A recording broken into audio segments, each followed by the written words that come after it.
सभी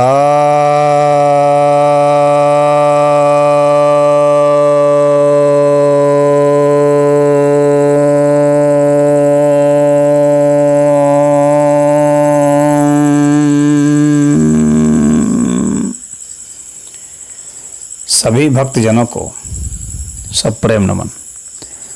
भक्तों, आज मैं आपके समक्ष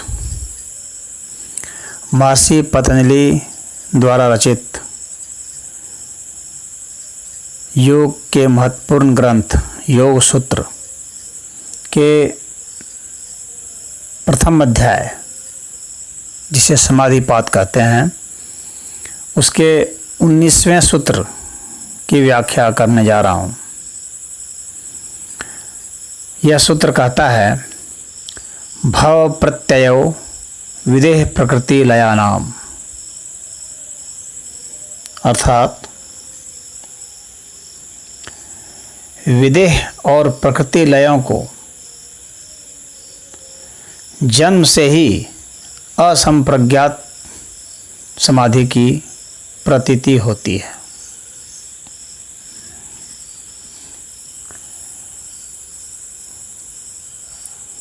पिछले सूत्र में इन्होंने बताया था कि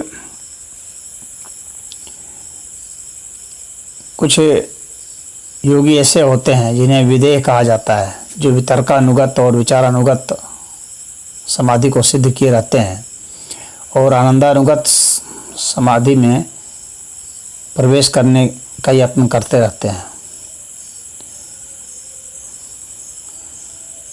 तो ऐसे जो योगी हैं, इनका देह का भान यानी इंद्रियां और स्थूल जो शरीर है, इनका भान कम हो जाता है, नहीं के बराबर रह जाता है। और इनमें हालांकि अहंकार तो रहता है, लेकिन वो सूक्ष्म हो जाता है, तो उन्हें आनंद की अनुभूति होती है। लेकिन पूरा आनंदानुगत समाधि में उनका प्रवेश नहीं होता है, हालांकि उसका अभ्यास वे कर रहे होते हैं, थोड़ी बहुत झलक उन्हें मिल रही होती है। तो देह का जो आत्माभिमान है उससे वे निवृत्त हो जाते हैं, इसीलिए उनको विदेह भी कहा जाता है, यानी देह से अलग। तो यह जो स्थिति होती है विदेह की, ये सब जब जन्मते हैं, दोबारा जब जन्म लेते हैं, जिसको यहाँ भाव के रूप में कहा गया है, तो जन्म लेने के बावजूद भी वे वो संस्कार चूँकि रखे रहते हैं पीछे का, तो इसलिए उनको अब जो नए रूप से जो योग की तैयारी करते हैं, उस तरह से उनको तैयारी नहीं करनी पड़ती है। यानी समझ लीजिए कि उन्होंने वो क्लास पास कर लिया है, तो अब वे जो है नए सिरे से तैयारी नहीं करेंगे, बल्कि वहाँ से शुरू करेंगे जहाँ छोड़ के आए थे। तो इसका अर्थ यह हुआ कि समाधि अब उनके लिए बहुत सहज हो जाती है और बहुत आसान हो जाती है, और वहाँ से वे शुरू हो जाते हैं। तुरंत ही उनका सब कुछ घटने लगता है, ध्यान अपने आप घटने लगता है, योग में उनका मन लगने लगता है, बिना गुरु की प्रेरणा के भी वे वहाँ पर जो है वहाँ तक पहुँचने लगते हैं। तो ऐसी स्थिति आने लगती है। तो ये विदेह की स्थिति को जो प्राप्त हैं, उनके साथ ये घटना घटती है।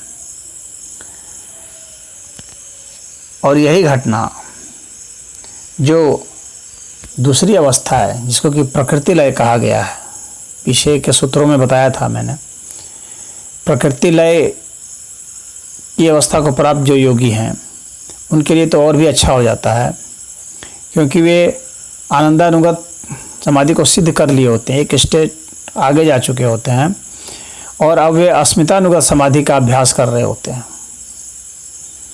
जो उससे आगे की स्थिति है। और यहाँ पर जो अहंकार के जो कारण है बीज रूप, उसमें उसका प्रवेश हो चुका होता है। तो इस वजह से वे और थोड़ा सा आगे जा चुके होते हैं और असंप्रज्ञात समाधि को वे भोगते रहते हैं। तो इन दोनों को ही कैवल्य जैसी स्थिति उस समय तक प्राप्त होती है, कुछ मनवंतरों तक, यानी कैवल्य जैसी स्थिति में आनंद वे भोगते हैं, सुख शांति भोगते हैं, और चूंकि ये यहाँ रुक जाते हैं, इससे आगे वे असंप्रज्ञात में पूर्ण रूप से प्रवेश नहीं कर पाते हैं और कैवल्य को प्राप्त नहीं हो पाते हैं, निर्विष समाधि में उनका प्रवेश नहीं हो पाता है। इस कारण ही उन्हें दोबारा जन्म लेना पड़ता है मानव योनि में, और दोबारा वे वहाँ से शुरू करते हैं। तो दोबारा, क्योंकि यहाँ ये जो आनंद भोगे हैं और कारण जो है अहंकार का जो कारण है, जिसको कि अस्मिता कहा जाता है, तो इन दोनों को इन्होंने वो किया है, परंतु ये फिर भी जो है ये कैवल्य नहीं कहा जाता है, फिर भी वो स्वरूप अवस्थिति नहीं मानी जाती है, फिर भी इसमें परमात्मा का बोध नहीं माना जाता है। तो सांख्य योग में कहा गया है कि न आनंद अभिव्यक्तिर मुक्तिर निर्धर्मत्वात्, यानी आनंद का प्रकट हो जाना मुक्ति नहीं है, क्योंकि यह अंतःकरण का धर्म है, आत्मा का नहीं। उसी तरह से सांख्य योग में ही एक और सूत्र आया है, न कारण लयात कृतकृत्यता मग्नवत उत्थानात्, अर्थात कि कारण में लय हो जाने को कृतकृत्यता नहीं समझना चाहिए। ऐसा नहीं कि कृतकृत्य हो गए यानी स्वरूप अवस्थिति आपकी हो गई, क्योंकि इसमें जो है वो उत्थान की संभावना होती है। जैसे कि कोई डूब रहा होता है, बहुत ज़्यादा सांस बांध करके नदी में डूब जाए तो ठीक है, आधा घंटा तक रहेगा, अधिक से अधिक 15 मिनट रहेगा, 5 मिनट रहेगा, लेकिन उसके बाद फिर उसको सांस लेने के लिए ऊपर उठना पड़ेगा, यानी उत्थान होगा उसका। उसी तरह से उसमें आप डूब गए हैं, ठीक है, प्रकृति में लय हो गया आपका, परंतु लय हो जाने से हुआ तो लय प्रकृति में ही है, परमात्मा में तो लय नहीं हुआ है। तो प्रकृति लय होने के कारण क्या है कि उनको फिर से उठना पड़ता है सांस लेने के लिए। जैसे समुद्र में जब डूबते हैं तो उसी तरह से उनको फिर से आना पड़ता है, फिर से जन्मना पड़ता है। तो यह जो इस तरह की जो समाधि इनकी है, इसलिए इनकी समाधि भाव प्रत्यय समाधि कहलाती है। यह प्रत्यय का अर्थ यहाँ पर जो प्रतीति है, प्रकट होना है, ज्ञान होना है, उसके विषय में आपको अनुभूति होनी है, ये यहाँ पर मतलब है कि यानी जन्म से ही उनको अनुभूतियाँ होती हैं। पीछे के जन्मों के जो संस्कार हैं उसको जन्म से ही अनुभूतियाँ होती हैं और उससे प्रेरित होकर के वे चल पड़ते हैं। ऐसा लगता है कि जैसे बाल्यावस्था से ही जो है वे सिद्ध योगी हों, उस तरह से उनका व्यवहार होने लगता है।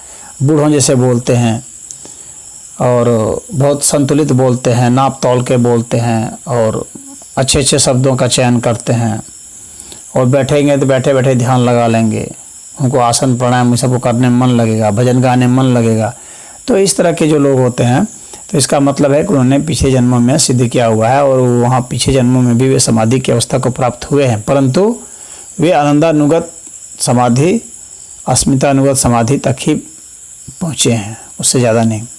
विवेक ख्याति भी उनको उपलब्ध नहीं हुआ है जिसमें कि परमात्मा पुरुष का वो भेद कर सकें, तो आत्मा परमात्मा का भेद कर सकें, ऐसी स्थिति का उनको भी बोध नहीं हुआ है और कैवल्य को वो प्राप्त नहीं हुए हैं। तो इस वजह से उनको फिर से जन्म लेना पड़ता है। और गीता में भी 6ठे अध्याय में भगवान कृष्ण ने इस विषय में कहा है कि जो ये सब साधना करते रहते हैं इनको, और जो इस तरह से आगे नहीं बढ़ पाते हैं, अभी उसमें लगे रहते हैं और उनकी मृत्यु हो जाती है, ऐसे को भगवान ने योग भ्रष्ट कहा है। लेकिन कहा है कि ऐसा नहीं है कि उन्होंने जो किया है वो ख़त्म हो जाएगा। तो वहाँ से उनकी यात्रा शुरू होती है। वो कहते हैं, अर्जुन पूछता है कि क्या वे सब फिर क्या होगा जो उन्होंने योग किया इतने समय तक योगियों ने।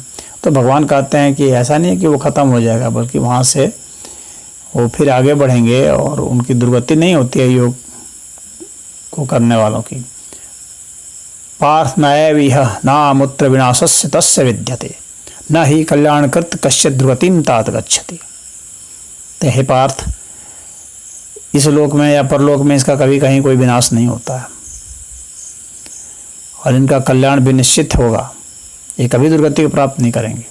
और कैसे घरों में जन्म लेते हैं तो भगवान कहते हैं, प्राप्य पुण्य कृताम लोकानुषित्वा शाश्वते ही शमः शुचिनाम श्रीमताम गेहे योग भ्रष्टो अभिजायते। अर्थात ये जो हैं, ये योग भ्रष्ट जो पुण्यात्मा लोग हैं, ये कई लोगों की प्राप्ति करते हैं, फिर वहाँ से वो सब आनंद सुख सब शांति सब भोगने के पश्चात ये ऐसे घरों में जन्म लेते हैं जो श्रीमान लोग हैं, जो बहुत साफ सुथरे लोग हैं, पवित्र लोग हैं, ऐसे घरों में भी जन्म लेते हैं। या फिर ऐसे घरों में जन्म लेते हैं जो योगियों के कुल हैं, योगियों के घरों में जन्म लेते हैं, वहाँ उन्हें वो वातावरण अपने आप ही पहले से ही मिल जाता है। अथवा योगिनाम एव कुले भवति धीमता एतद्धि दुर्लभतरम लोके जन्म यदि दृश्यम। अर्थात ये जो हैं बुद्धिमान योगियों के कुल में जिनका जन्म होता है, लोक में इस प्रकार का जो जन्म है वो बहुत ही दुर्लभ है। और यहाँ जो ये जन्म लेते हैं तो वो फिर से वो प्रयत्न करने लगते हैं सिद्धि के लिए। तो भगवान कहते हैं तत्र तम बुद्धि संयोगम लभते पौर्वदेहिकम यदते च ततो भूयः संसिद्धो कुरुनंदन। अर्थात कि हे कुरुनंदन, हे अर्जुन, इस तरह के योगी, योग बुद्धि वाले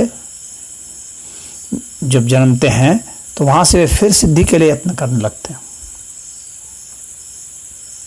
और अपने आप ही वो खींचे चले जाते हैं पहले के जो अभ्यास हैं उसके आधार पर। पूर्वाभ्यास से नैव तेनैव ह्रियते हय वशो अपि सह जिज्ञासुरपि योगस्य शब्द ब्रह्मादि वर्तते। कहते हैं कि पहले अभ्यास से अवश्य होकर के सिद्धि में उनको खींच लिया जाता है। और ये जो है इस शब्द ब्रह्म से भी वे आगे निकल जाते हैं और वे कहते हैं कि वे अनेक जन्मों के उपरांत योगी लगातार प्रयत्न करके मुझे प्राप्त हो जाता है। अनेक जन्म संसिद्धस ततो याति पराम गति। अनेक जन्मों के सिद्ध करने के बाद मुझे परम गति को मुझे प्राप्त हो जाता है। तो भगवान वो कहते हैं कि ऐसे लोग जो हैं वो उनका योग जो है विनष्ट नहीं होता है, नष्ट भ्रष्ट नहीं होता है, बल्कि वे मुझे प्राप्त हो जाते हैं। तो जो भी उपलब्धि हासिल की वे रहते हैं योगी सब, तो उनका विनष्ट नहीं होता है, बल्कि वहाँ से उनकी यात्रा आगे की शुरू होती है। ये इस अस्तित्व का यह नियम ही है। तो यहाँ पर इस सूत्र में इस स्पष्ट कर दिया गया है। तो ये जो दोनों जो भूमियाँ हैं, योग की भूमि जो है ये असंप्रज्ञात समाधि तो नहीं है, संप्रज्ञात समाधि की ही ये उच्चतर और उच्चतम अवस्था है। उच्चतर अवस्था जो विदेह की है और उच्चतम है प्रकृति लय की। तो ये दोनों ही अवस्था है संप्रज्ञात समाधि की ही, लेकिन असंप्रज्ञात समाधि में अब उनका प्रवेश होने वाला है। अब वे उसके लिए तैयार कर रहे हैं। तो वहाँ जो है रज और तम जो गुण हैं वे तो लीन हो चुके हैं, वे समाप्त हो चुके हैं। सत्व गुण जो है उनमें विद्यमान है और वो सत्व गुण जो है थोड़ा सा और परिष्कृत हो गया है प्रकृति लय वालों में, और वे जो है अब विवेक ख्याति की स्थिति तक पहुँचेंगे। असंप्रज्ञात में उनका प्रवेश होगा और वहाँ के बाद फिर जो है वो केवल की स्थिति को प्राप्त कर जाएंगे। तो यहाँ भाव का अर्थ जो है कुछ जो भाष्यकार है उन्होंने भाव का अर्थ अविद्या लिया है, जो कि सही नहीं है। जैसे वाचस्पति मिश्र जो है उन्होंने वैसा लिया है, परंतु वह सही नहीं माना जाता। भाव का अर्थ यहाँ उत्पन्न होना ही है, जन्म लेना ही है। और पीछे के जो उन्होंने उपलब्धि किए कर्म के आधार पर जो प्राप्त किया समाधि, उसको एक कारण बन करके यहाँ पर आना है। जो प्रत्यय है वो यहाँ पर कारण के रूप में है कि उनके कारण होकर के यहाँ उत्पन्न ये हो रहे हैं और वहाँ से फिर ये आगे की यात्रा अपने शुरू कर रहे हैं। हालांकि ये जो है इंडिया सब भोगेंगे, बहुत बड़े बड़े जो लोग हैं तो उन लोगों को भोगेंगे, लेकिन चाहे वे सातों लोग कितने भी बड़े अच्छे हों, सुंदर हों, ब्रह्म लोक हैं, चंद्र लोक हैं, तो ये सब जितने भी लोग हैं, तो इन सब लोगों को भोगने के बाद फिर आते हैं ये लोग। कितना भी लोकों में चले जाएंगे आप, परंतु आपका पुनरावर्तन होगा ही, यानी आपका जन्म फिर होगा ही होगा। तो इसको भी भगवान ने गीता में कहा है, गीता के 8वें अध्याय में कहा है, आ ब्रह्म भुवनात् लोकः पुनरावर्तिनो। अर्जुन कह रहे हैं कि ब्रह्म लोक समेत जितने भी लोग हैं ये सब जो हैं ये पुनरावर्ती वाले हैं, यानी फिर से आपको उत्पन्न करने वाले हैं। भले आप बहुत मनवंतरों तक जो है वहाँ भोगेंगे, लेकिन पुनः आप आएंगे ही आएंगे। तो समय की धारा में आपको आना ही पड़ेगा।